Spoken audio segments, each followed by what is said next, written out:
more broadly, we see that people with disabilities have been left out of our built environment. New research from the University of Calgary shows Calgary as the least most accessible city among 3 main Canadian cities.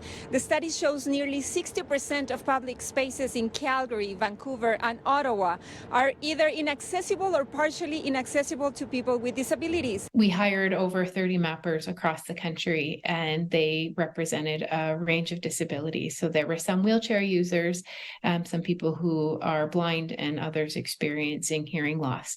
Calgary coming at last with only 35% of the buildings mapped considered accessible. Vancouver was a little bit higher at 48%, and Ottawa a little bit higher at 53%.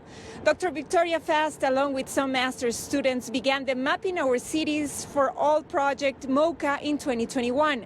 The research considered public-facing buildings and businesses, including libraries, restaurants, and retail shops.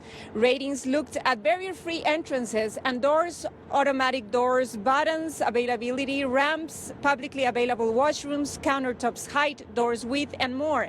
They found out that in Calgary, areas in the downtown core are among the least accessible, while the neighborhoods of Kensington and Sunnyside have the best accessibility.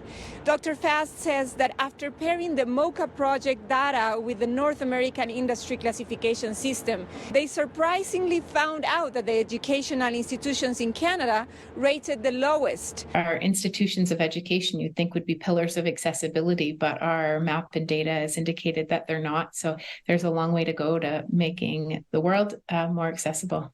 UCalgary states the report is aimed at aiding the federal government in meeting the goals of the Accessible Canada Act, established in 2019, that aims to create a country free of barriers for disabled people by 2040.